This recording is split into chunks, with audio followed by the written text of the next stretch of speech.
Christmas postcards about a fool. Good morning. Degrees in the shade and the breeze is cool. Yeah.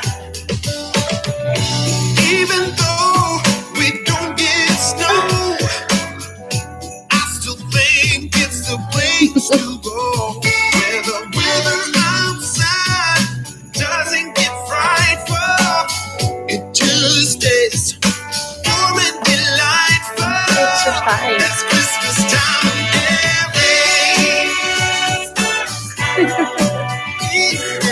Parang exercise, no? Don't you know I'm loving it? Christmas time. Hello, good evening. Let's wait. Can't you see that blowing out snowflakes down at the road? If that's your name, it's Christmas time. Christmas time in LA.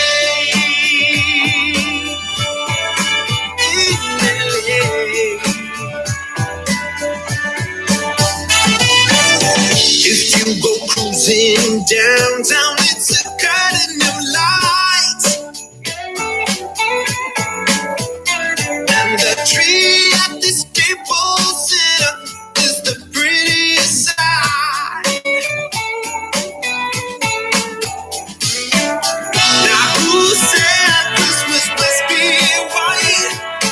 I don't think Bing Crosby got that right. The weather outside doesn't get frightful, it just stays warm and delightful. It's Christmas time in LA. Don't you know I'm loving it? Christmas time in LA. Ooh, the blowing out snowflakes down at the road. That's your name. It's Christmas time. Christmas time in LA.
Good morning, everybody. Good evening.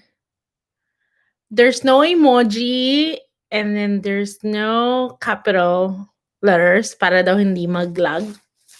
Okay. So this is wait, I gotta do the mic because I don't want to shout. I gotta do the mic. Hold on. Hello, good morning. Good morning, good morning. Oh my gosh, kagigising ko lang. Kayo ang panggising ko ng Sunday dito. Kasi pag Sunday, Ayoko na sana mag-live ng Sunday, pero kasi iba yung tao ng live ng umaga ng Sunday, saka ng Saturday, parang iba yung feel niya. So dito medyo konti lang tayo, pero I like it because it's a little bit more calm, a little bit different, because kagigising ko lang. I want to do a shout out to who's here. This is our life lesson Sunday evening sa inyo, Sunday morning. So, you're finishing the day with life lesson, and then I'm waking up my day with life lesson. Sometimes yung mga life lesson na sinishare ko sa inyo, it remind me to about my own life lessons, right? Kasi minsan nakakalimutan natin yung sarili nating life lesson. So, nag-prepare ako ng life lesson sa inyo. Parang nare-remind na din ako. Ang lamig na kaya dito. Eh, hindi ko binubuksan yung heater. Hindi naman nagagalit si Barry, ba't sabi niya gano'n? Pag ako namatay sa lamig.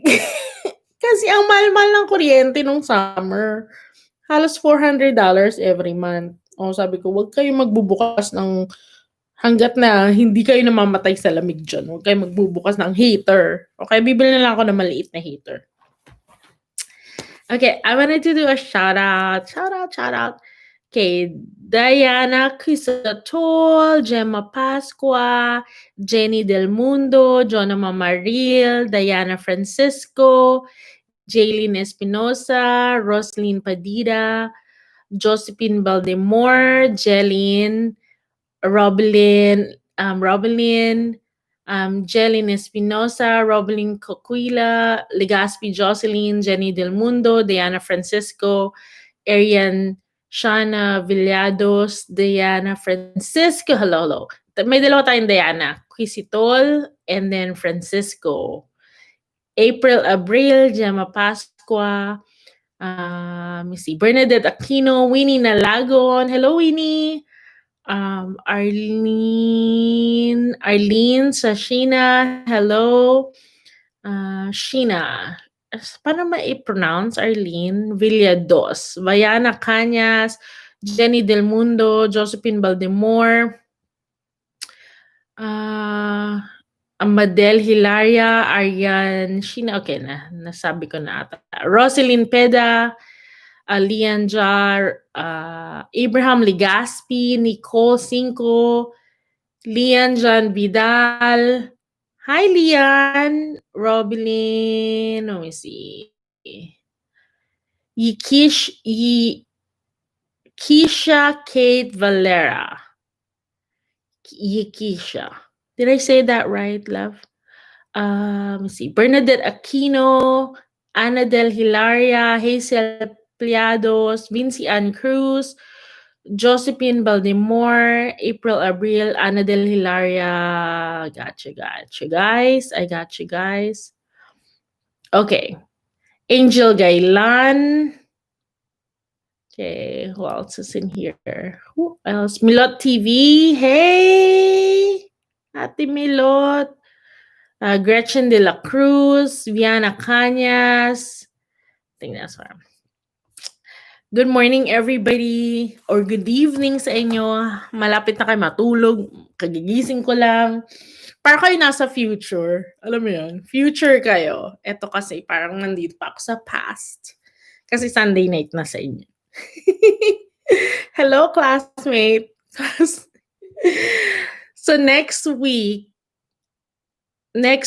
Sunday, next week Sunday, papremyo tayo ng P500 sa panggabi. Ha? Hindi ngayon, next week. Kasi sweldo next week eh. P500 tayo panggabi. Next week. Okay. So, kasi konti lang tayo dito eh. So, I wanted to say good morning and good evening sa inyo. Good morning sa atin. I wanted to talk about endurance. This is going to be just a 30-minute lesson about endurance and about how do you survive? How do you survive in when times are hard? You know what I mean? Like when times are hard, how do you develop a life that's able to endure the tough times? How do you do that? How do you do that? Because when I look back in my life, yung parang one time hindi ko na makaya. Alam mo yun? Gets niyo yung gano'n? Yung parang parang hindi ko na makaya yung buhay sa hirap, sa dami ng problema. Parang hindi ko na siya hindi ko na siya maano, hindi ko na siya makaya. Sino sa inyo sino sa inyo yung parang ang hirap ng buhay na hindi or there's times in your life na, "Aw, I closed my eyes," Jonah said, "I closed my eyes and I cried, then prayed to God and keep believing in Him." That's really good. Yes po, Ate Marge, ayan po pinagdadaanan namin ngayon, Nicole said. Nicole said, "Yes po, Ate Marge, ayan po pinagdadaanan namin." So, Nicole, Jonah, I know how, and everybody here, there's 15 people here who I love and grateful for. If you're one of the few or if you're one of the many that's been going through some hard times and endurance, I know how you feel because I was there at one point. That's why this channel is here to give hope and positivity, to share something. Because when I was going through the hard time, I remember that hard time, it was 3 years, 3 whole years na hindi na natapos yung hindi na natapos yung problema. I have 10 accident. And then we were super broke. Alam mo talagang minsan wala kaming pagtapos na bayaran lahat ng bill, walang-wala ng walang-wala na kami. Eh, Amerika 'to, 'di ba yung walang-wala dito, ibang klase 'pag wala ka dito, iba. Hindi katulad sa Pilipinas 'pag sinabi mong wala. Dito sa Amerika 'pag sinabi nilang wala, may pagkain pa. Kami talaga ni Bari ng walang-wala. And then I was not in emotional good state of mind. I was mentally exhausted. Alam mo yung pati yung isip mo parang nahihilo ka nakakaisip, gano'n. And I remember God was telling me how to endure. You know, how do you endure? You endure by ay, meron pa nga tinanong ko, "Lord, ano ba 'yan? Ang sakit-sakit na ng buhay ko. Parang ang sakit-sakit na ng buhay. Nandiyan ka ba?" Tapos sabi niya sa'kin parang, Kung gaano ka nasasaktan, kung gaano kasakit, gaano ka nasasaktan, gano'n din ako mas nasasaktan ako na nakikita kitang nasasaktan ka. But I have to burn something in you, like, alam mo yung daw yung natatandaan ko yung nakahiga ako sa couch, ta's nakikita ko yung kandila. Tapos nag-aano yung kandila, 'di ba? Sabi niya gano'n, "I have to burn the gunk in you." And I was like, "What? I have to burn a gunk in you?" Yung I wanted to make sure na kayang-kaya mo, but I didn't know that in 15 years na yun 'no, 12 years yun. In 12 years that I'm going to be a motivational speaker, I didn't know that that's what I'm gonna be, like, I do motivational speaking. So, yung parang sa'kin, sa sarili ko, hindi ko na bakit mo ko aanuhan I don't want, like, it feels like I don't want this, I don't want this. Alam mo yun yung parang ayoko ng ayoko ng ganito. Parang sinasabi niya kailangan ko yung i-burn yung mga yung lahat-lahat na nangyari sa buhay mo na mahirap, na masakit, kailangan mong pagdaanan 'yan. Kasi I was gonna use you for other things later on and you're gonna need that. And I wanna make sure na kaya mong you can endure the hard times because pag magsasalita ka na later on, kailangan mafi-feel mo kahit na hindi mo na yun pinagdadaanan, nafi-feel mo pa rin para makatulong ka sa iba. So, sa sa iyo ngayon, kung sino ka man na nanonood nito, kung meron kang pinagdadaanan, I wanted you to know that it is not because gusto kong pahirapan or dahil may mali ka. Hindi din gano'n. Minsan mali din natin kaya tayo may pinagdadaanan, pero minsan hindi talaga. They I felt like God wants you to endure because He is gonna use you later on, something big. Kunyari ngayon, let's say sa pera, mahirap ka kasi I remember na mahirap na parang walang-wala, gano'n.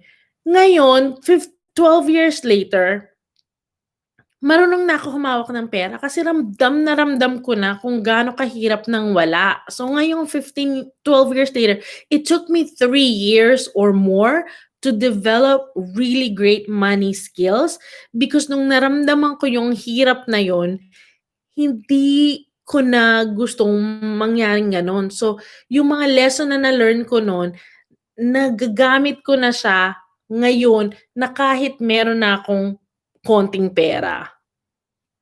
And then, sa pag-ibig, kung ikaw medyo sawi sa pag-ibig. Now, I remember the time na me and Bear's relationship are like really on a testing ground dahil financially, emotionally, physically, spiritually drained na kami. And our relationship was in a testing ground because I was always crying. He didn't know what to do. He made some mistake. I made some mistake. We all made some mistake together. And ang hirap-hirap nung time na yun sa buhay namin. But because of that, it strengthened the whole entire relationship. It becomes better. Diba? Yes, walang maraming binibigay ang Diyos, binibigay si God na hindi natin kayang lampasan. Mahirap pero kailangan lang nating magpapatatag para din sa family natin. Yun ang ituturo ko sa inyo. Paano ba magpakatatag pag hindi mo na kayang magpakatatag? Diba? Jenny, that's Jenny Del Mundo. KK, this I can really relate. KK said. Roblin, lalo na din yung taong mahal mo at hinahangaan mo, alam mo kapag siyang sapat na pero doon ka talaga susubukan ng Diyos hanggang saan ang paniniwala sa Kanya, hanggang saan hahawak. Rachel Carril, Madam. Sa panahon ngayon, need maging strong. Right? You're correct, Hazel. Hi, Elsa. Good evening. We all can relate, Jonah Mamaril said. So, eto yung mga, ano ba yan? Lamig kasi. Tumutulo na yung sipong ko sa lamig. So, one of the things that I'm going to teach you how to endure. Okay? How? One. Okay? One is you have to let's write that down. Okay. One, you have to put a timeline. You have to. Hindi kailangan forever. Number one. Sinabi ko na to dati, pero importante ito. If you believe in God, you go to Him. If not, if you don't believe in God, at least tell yourself. Okay? Alam nyo kahit na I love God and maka-Diyos ako, I'm not gonna push you my religion, or I'm not gonna push, I'm a Christian by the way. I'm not gonna push you guys anything. That's not this vlog is all about. But number one, but what I want to be is to be honest with you, who I am and who I am in person, who I am in real life. So I never wanted to hide that from you. Okay, so, but number one, put a timeline. Okay? Number one, put a timeline. Kasi pag may timeline tayo, you're going to look into it na hindi ito pang matagalan. Okay. mawala man o hindi, pag nag-timeline ka na, kasi sinabi ko yun sa Diyos eh. At saka sinabi ko sa sarili ko, hanapin ko yung papel. Hanapin ko yung papel. Papakita ko sa'yo next week. Nakalimutan ko hanapin eh. But nandyan lang, pina-file ko pa kay mami. Nilagay ko yung timeline. Naglagay ako sa papel. Okay, so I would say, okay, 3 years from now. Sinabi ko dun, sabi ko gano'n, alam ko ang paghihirap, hindi kailangan forever. Ayoko ng forever kasi masakit na to, hindi ko nakakayanin. Tinanong ko ang Diyos, ilang taon mo ba gusto ako maghirap ng ganito? Kasi kung gagamitin mo ako para sa'yo, hindi naman sana pwedeng forever na masakit. Tapos alam mo yung sagot sa akin, parang sagot sa, I feel it like in my belly. Sabi nga naman, 3 years. Sabi ko, 3 years? O sige. Kasi gano'n ako makipag-usap sa Diyos eh. Kasi gusto ko relationship eh, di ba? Paano ka ba mag-usap sa karelasyon mo, katulad ng asawa mo, boyfriend mo, kaibigan mo, gano'n ang kausap mo, gano'n ako makapag-usap sa Diyos, sa relasyon talaga. So, 3 years. So, tinalagay ko 3 years. 3 years. Tapos tinignan ko yung date. Kunyari ngayon, ano ba ngayon? November 8, di ba? So, November 8 ba ngayon? Oo, November 8. So, sabi ko gano'n, November 8, 2020. So, sabi ko gano'n, November 8, 2023. Lagay kong ganyan. Yeah. Sabi ko, this is the end of my suffering. From this day forward, things are going to change. So ask yourself, how long can you take this? Shorter, longer? Ask God, ask yourself, like how long? And then put a timeline. A lot of people's gonna say, that is really ridiculous, Ate Margie. Ridiculous. That's like such a ridiculous. But I did it. Kaya ko tinuturo sa inyo because I did it. Sinabi ko, ayoko na ito forever. Hindi to pang forever Hindi naman to love eh. Hindi naman to Filipino movie na parang pang forever. So, I wanted to have a timeline. So, I have a mindset, okay, kung kaya ko to ng 3 years, pagdaanan natin to, sige, laban. Pero, ayoko ng forever. So, 3 years, you know what? The honest truth, 3 years later, things change. It got better. I said, I wanted to learn the lessons I need to learn now within the 3 years. I wanted to learn the things that I needed to learn. I wanted to have a better relationship with you within these 3 years. May mga goals. So, number 2, within the years na naghihirap ka, kunyari ngayon, in the next 6 months, medyo nahihirapan ka, whatever happened, whatever's going on in your life, nahihirapan ka. Within that time frame, you said, okay, I'm going to learn. So, number 2, learn the lessons within that time frame. Nahihirapan ka dahil sa pera, learn money skills. Learn money skills. Listen to, sometimes I say money lessons here. Sa YouTube, maraming motivational speaking about money. There's always books that you can maybe borrow about money. If you want books, message me. I might be able to send you books because I have tons of money books in here. So you learn the lessons. Pag naghihirap ka kasi, pag nasasaktan ka, dun mo malalearn yung lesson mo eh. Kasi masakit. Pag masaya ka, kunyari marami kang pera, hindi ka makaka-learn ng money skills pag marami kang pera. Only a certain amount of people learn when they're happy. Normally, people learn when they're in a painful situation. So, kung gusto mong matuto, ito ang time na kailangan mong matuto. I want to be standing on top of the mountain and feel like I'm on top of the world. I need to put things into perspective, remind myself how small and insignificant my problems are. That's Jonah said that. I want that book, ate. Okay, Nicole. I'll send you a book. Message me. Laban lang sa siya na din 22. Laban lang sa hamon ng buhay. Wag lang makalimot lagi na nasa taas, iyak lang kung di na kaya para mailabas, dasal lang ulit. That's what Siya Nadine 22. At ako Ate Marge, kumakapit pa din ako na someday makapagturo din ako sa public school na super dream ko po talaga. Yep, Nicole, we'll stand by you with that.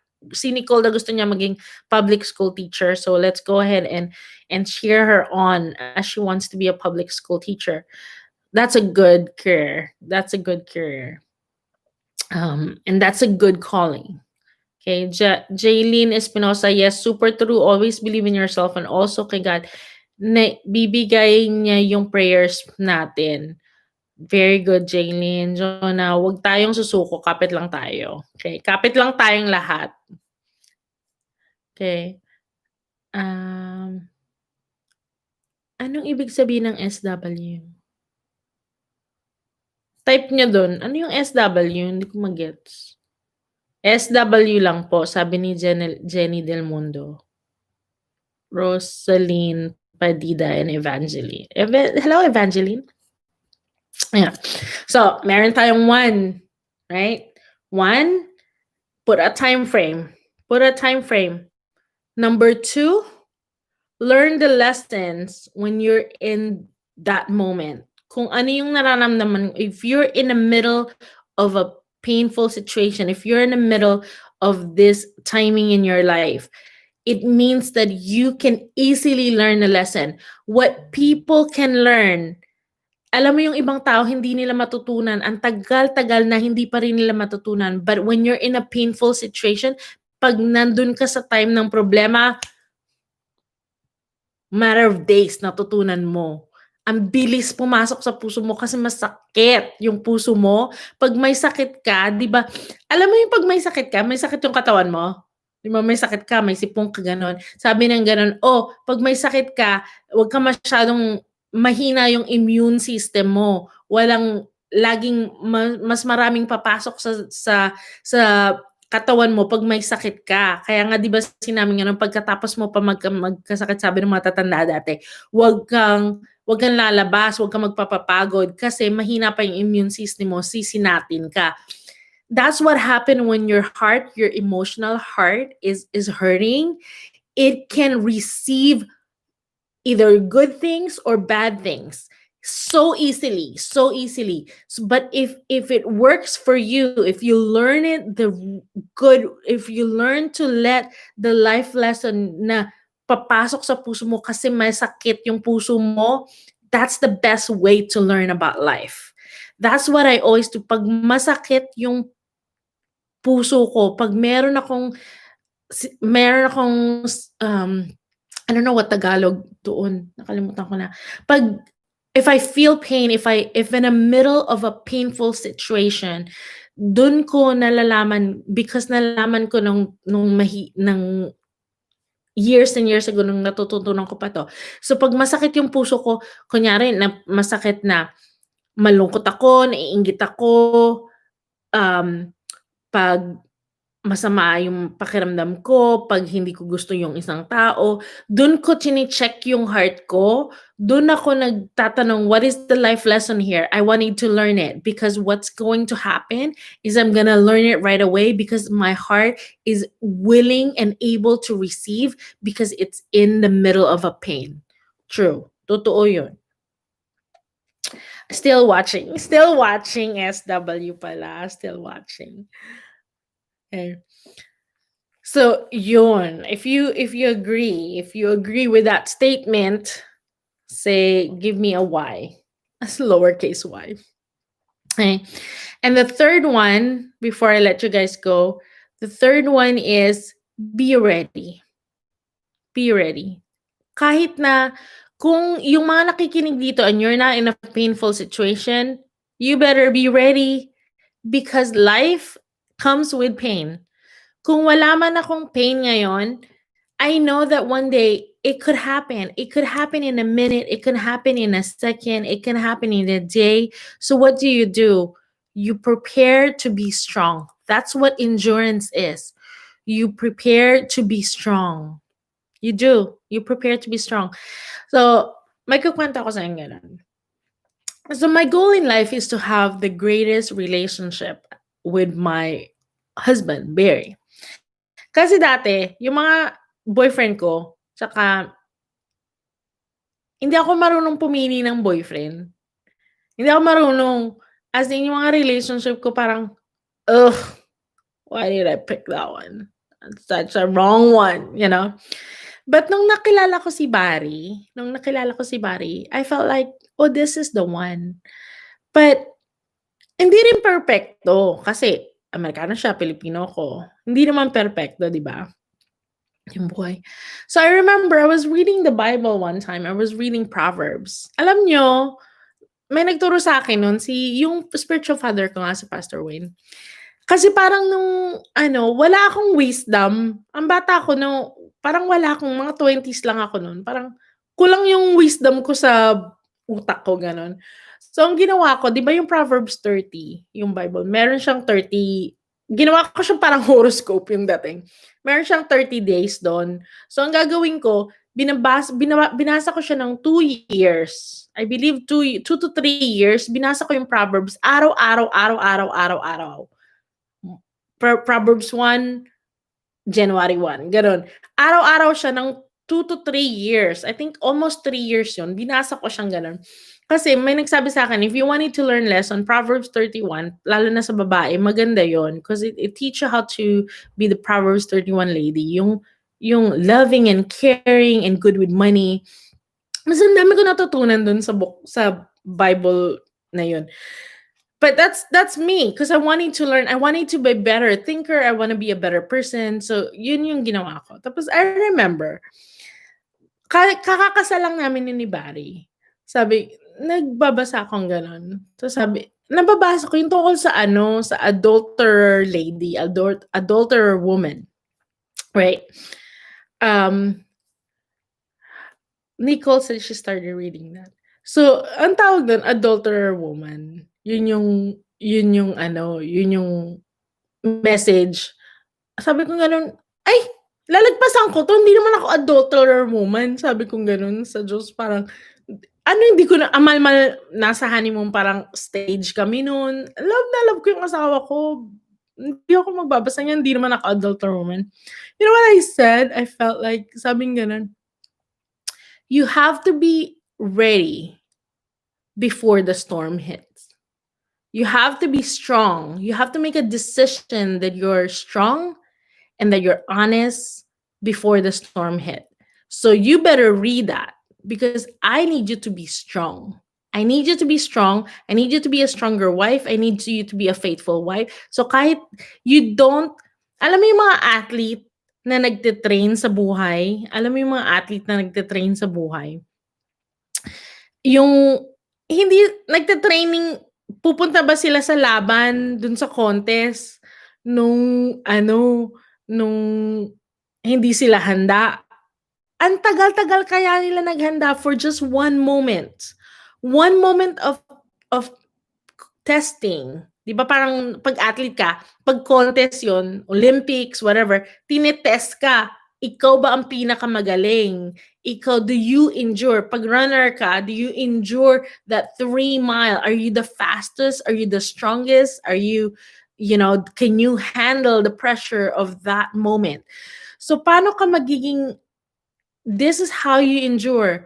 You become stronger before the fight. You become stronger before the fight. You become stronger before the fight. Tatlong beses ko siya sinabi because that's how I felt. So nung sabi niya gano'n, you better read that. And so I was reading it like adulterer woman. Ano sabi ko, bakit ko ba ito binabasa? But then I remember, okay, I gotta be stronger before the fight. So God knows what's gonna happen in the future. So I'm just gonna be a stronger. I wanted to have a better relationship. I know what I want. I want to have a good relationship. And as you know, me and Barry's been together for 20 years and we've been married for 18. So I said I wanted to have a really amazing marriage. I made the decision that that's what I want for my life. Because because I felt like that's something I wanted. If that's not what you wanted, it's okay. But for me, that's something I wanted. So I have to be not the perfect wife, but I want to be the best wife for our relationship. So, gano'n kahit hindi ako nagluluto. Hindi ako mahilig magluto, eh. Pero sinabi ko sa kanya yun, "Hindi ako mahilig magluto, bahala ka diyan." Sabi niya, ayan na pa yung Pilipinong napangasawa ko hindi marunong magluto kaya nga ako nag-asawang Pilipino, eh, kasi mga Pilipino magaling magluto. Marunong ako magluto pero hindi ako mahilig magluto. Gawan kita ng pera pero wag mo ako paglutuin 'pag hindi ko feel. Ano, yun nga tapos after nun 'di binabasa ko yun, binabasa ko hindi ko nilalagpasan kasi adulterer woman kahit na parang hindi ako yun inaano ko. Hanggang sa one day na-learn ko yung lesson how to be a good wife, how to not be an adulterer. Tapos nung one day, I think 3 years later, nandun ako sa trabaho, merong isang katrabaho ko na lalaki, ang cute-cute pa naman niya. Yung isang lalaki, hala, lapit-lapit sa'kin. Eh, no'n bata pa ako tapos gandang-ganda pa ako sa sarili, gandang-ganda sa sarili ko. Wala pa kaming anak no'n. Lapit siya ng lapit sa'kin and then he tell me good things, like, "Hey, you're pretty," or naglalambing, parang gano'n yung parang nakiki-charming-charming, ganyan-ganyan. I remember yung binasa ko about adulterer, na gano'n siya nagsisimula, pa-charming-charming, gano'n. Eh, nung time na yon 3 years na, past na nung honeymoon stage, you're learning how to be husband and wife. The first 5 years marriage are the toughest, they said, because you're learning each other. Hala, naalala ko yung adulterer woman, yung tinuro sa akin ng just 3 years from that time. Naalala ko kaya, bigla na lang sinabi ko, "This is the moment. This is the fight. I have to endure this moment. But I know how to fight this moment."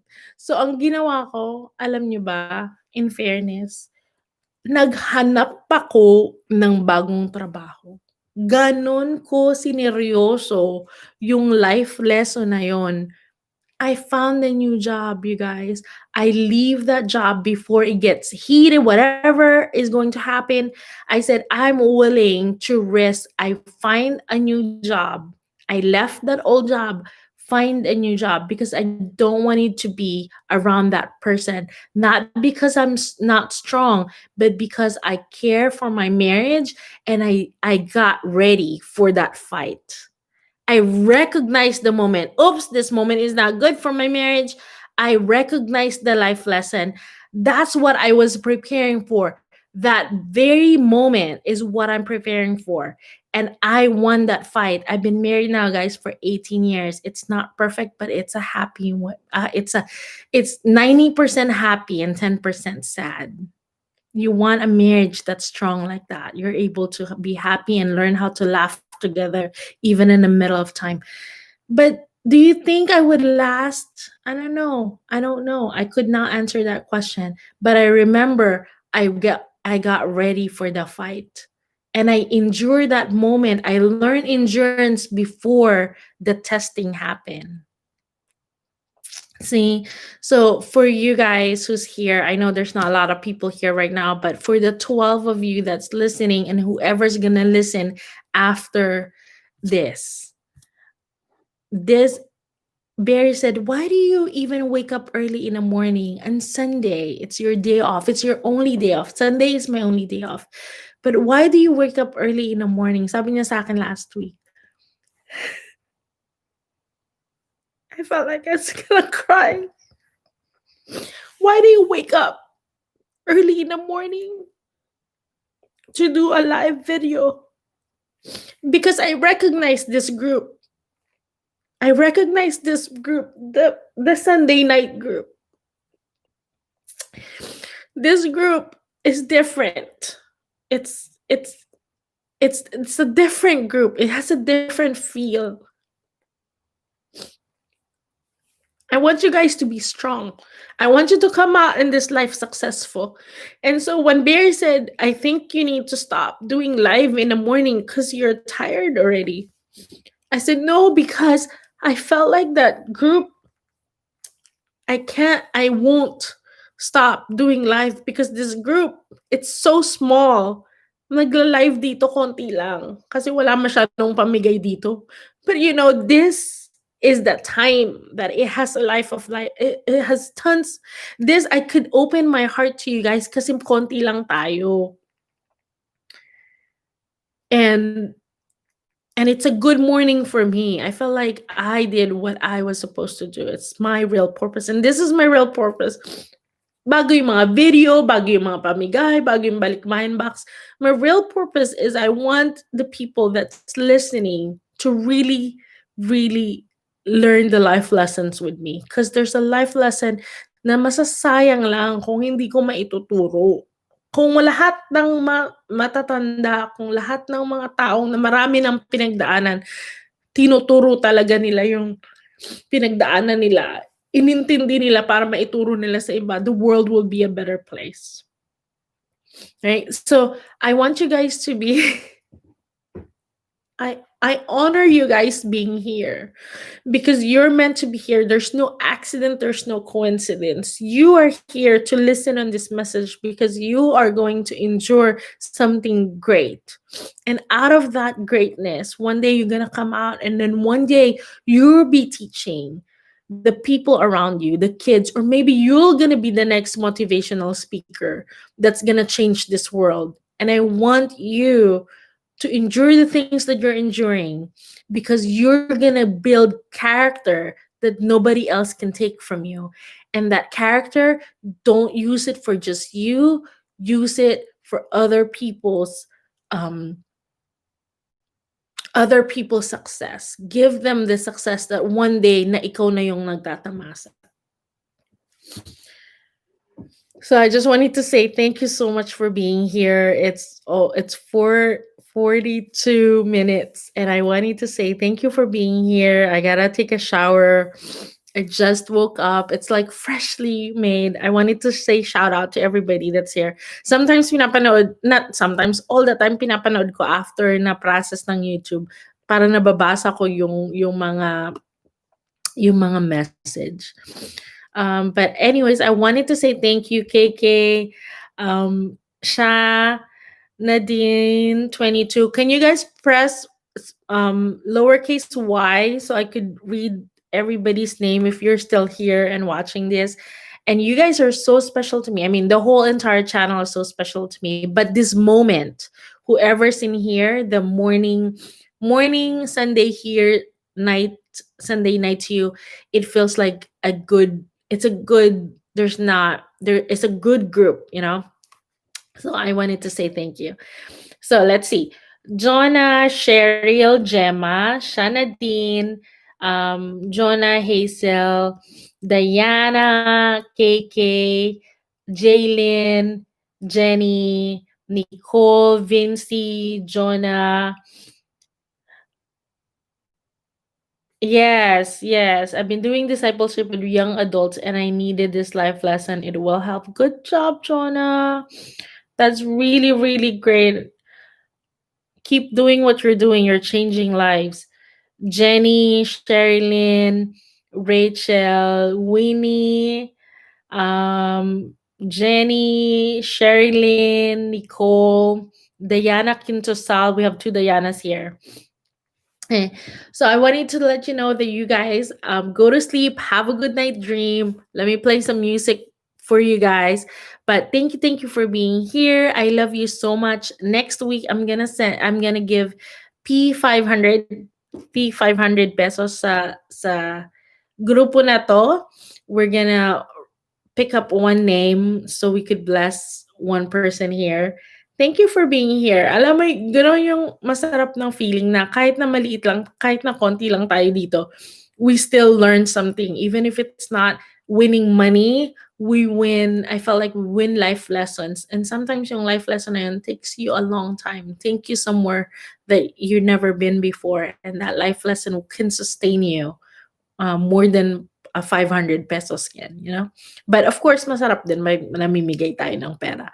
But thank you so much for being here. I love you. I'm gonna go ahead and play music as I say goodbye to everybody.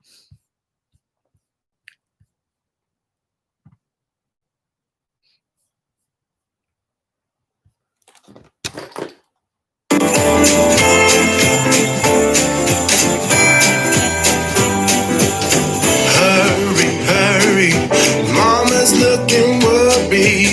Will the pie be ready in time? Papa's out getting a tree while my sister and me are Hi, writing Rachel. verses and rhymes. Soon Diana. we'll be here, same as every year. Have a good night's sleep. Everyone wants home for Christmas. No matter if it's near or far, everyone wants home for Christmas. Wherever in the world they are, one after the other, knocking at the door. There everybody's welcome, the rich and the poor. Kids Good play night, on guys. the outside in the newly fallen snow, while the Good night, grown-ups Elsa. all huddle up Good night, aside, Elsa. away from the blistering cold. Good night, Soon KK. too will be here, Good night, Jonah. the same Good night, as Jaylin. every year. Good night, Sha. Everyone Good night, wants Winnie. home for If you're Christmas. new to this channel, we welcome you. No matter Good if night, it's Diana. near or far, Good night, Diana Francisco and Diana Pistaso. everyone Good night, wants Jenny. Good night, home Kay. for Christmas. Wherever in the world they are, Lamig. let's make Good night, snow Hazel. it's something even the Good grown-ups night, can. Nicole. Love you. Love you guys. Let's call him Frosty. He'll be our friend. What does it matter See you if next week. it's all pretend? Everyone wants home for Christmas. Good night, Winnie. No matter if it's near or Bye. far,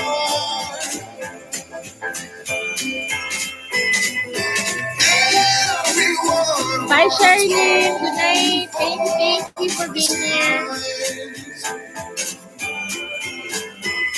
Wherever in the world they are, Good night, love. Bye. See you next week. Tulog na kayo. Ligo na ako.